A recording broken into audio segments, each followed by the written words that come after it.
everybody, it's Lynn from A Bit of Birdsong. These are some of my oldest books.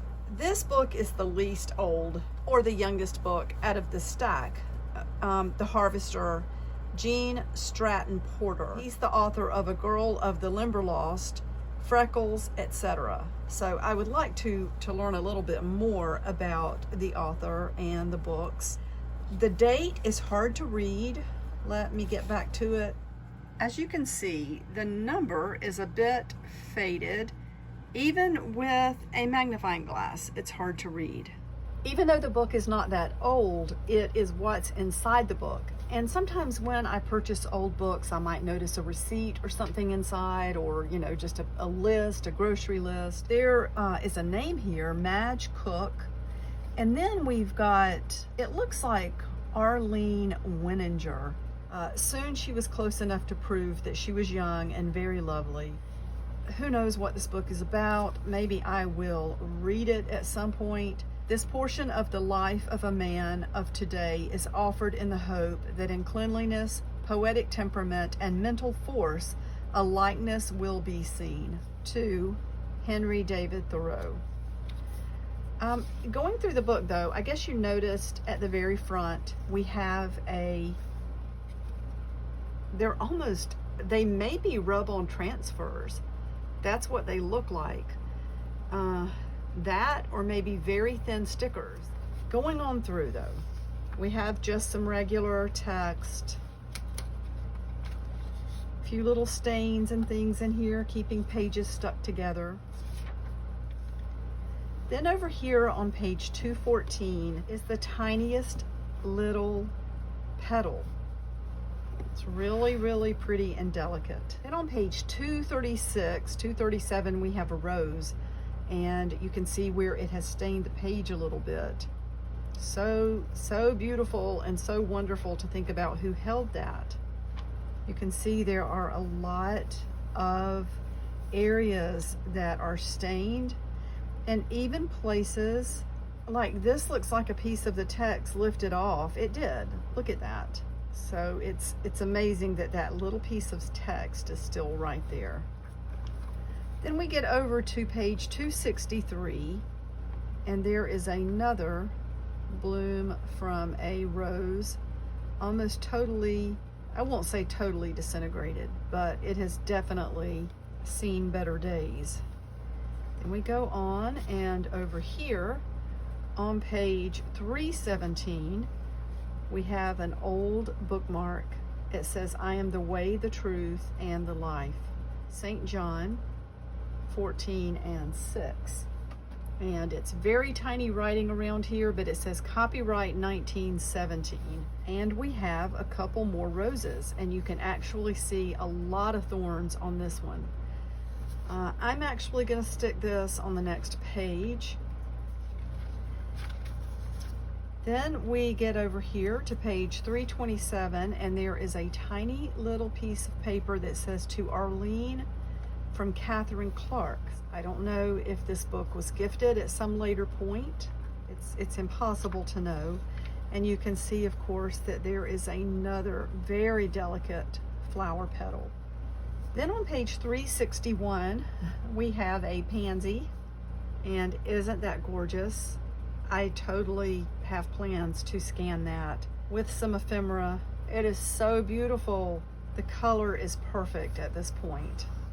And then on page 367, this is part of a play, very old thin paper, and it says Lending Library Girl.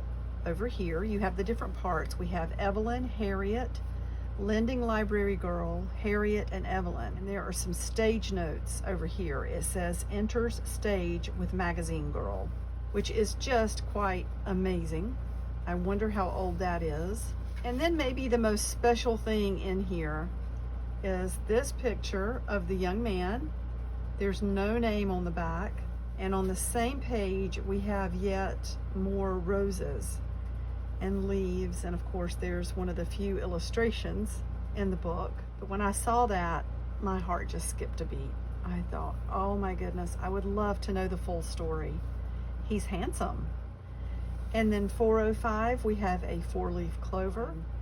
We have another rose with a lot of debris falling out. And I feel like at least part of that had to do with bugs, because you can see that something ate holes through the pages here and here. So those bugs ate part of the pages here. So there it is, these beautiful little things in here. You know, I'm probably one of the very few, but I had never seen any episode of Downton Abbey until very recently, and Jason and I decided to watch it. And now, of course, we're sucked in and kind of binge watching. We're watching maybe 1 or 2 or 3 episodes every night. But knowing that this is around 1911 to 1920 something, oh, it's just pulling on my heartstrings, especially the picture of the young man in here. And of course, we just watched an episode where one of the main characters was killed in a car wreck. I'm not going to say in case somebody who hasn't seen it, but wow. So just to share a couple of old books and how they're made. This book, you can see it's really falling apart, but I feel like I need to keep it intact. The pages are very delicate. And this is the lives of the most eminent English poets with critical observations of their works by Samuel Johnson. This is volume 1. I don't have volume 2, but this is 1803. So it is quite old. And the way it's written, you can see here the word syllables. The S's look like F's.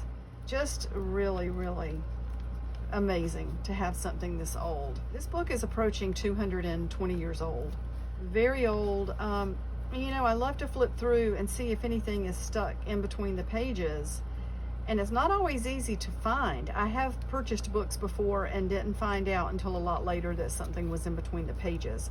Because if they're really stuck down into the binding, you know, you might skip right over them, flipping through and skip through a few pages, and you won't even realize it's in there. So always check your old books before you pass them along or tear them apart. And I don't recommend tearing apart all books. Somebody asked me recently, you know, if I looked up or knew the value of a book that I had deconstructed. I do look up most of the books that I take apart, and sometimes you don't see the original condition that the book is in. Also, we're in an area with a lot of thrifting, a lot of reuse, a lot of history, a lot of old houses, and honestly, it breaks my heart to think of the number of books that are thrown out because thrift stores simply cannot deal with the magnitude of books that they receive. Okay, so let's look at this one. British Female Poets, Illustrated. And this one, I believe, is 1848. You can see where the ink on this has left a imprint over here. A lot of little mold spots in the paper. And then right here in the front, look at that beautiful, beautiful, breathtaking illustration. Another beautiful illustration. Philadelphia. And yes, 1848. Looking through here,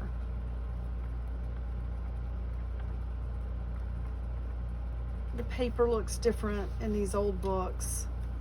There's another gorgeous illustration. The widow. Ink is just so rich. Her hands look like they're going to lift right off of the page. And this book is over 160 years old. Look how gorgeous that is. One of my projects will be to scan all of these, which takes time and energy, takes a lot of care as well. Look at that. Resignation. Oh, this one is called Manhood. And look at this man. He looks like a knight carrying a lady who is apparently exhausted or ill, or maybe she swooned. Who knows? Oh my goodness. Look how gorgeous. True Felicity. Isn't she beautiful? The Disconsolate. Children of the Sky. Look how beautiful that is.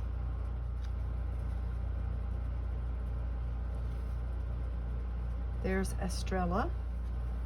Oh, just a gorgeous, gorgeous book. Don't worry, I will not be taking this apart. I think this is the oldest book that I have. If there's something older out here, it's disappeared into the stacks that I'm moving around. This one is 1797. So it is about 220 years old. And what is this? This is Studies of Nature by James Henry Bernardin.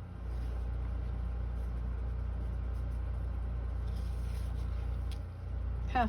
So this is hilarious. The very first sentence says, "It has already been observed that few Frenchmen are attached to the place of their birth." That's kind of funny. Now, I'm afraid to just flip through these books like I would a newer book. I need to really just turn page by page, but just look at the text.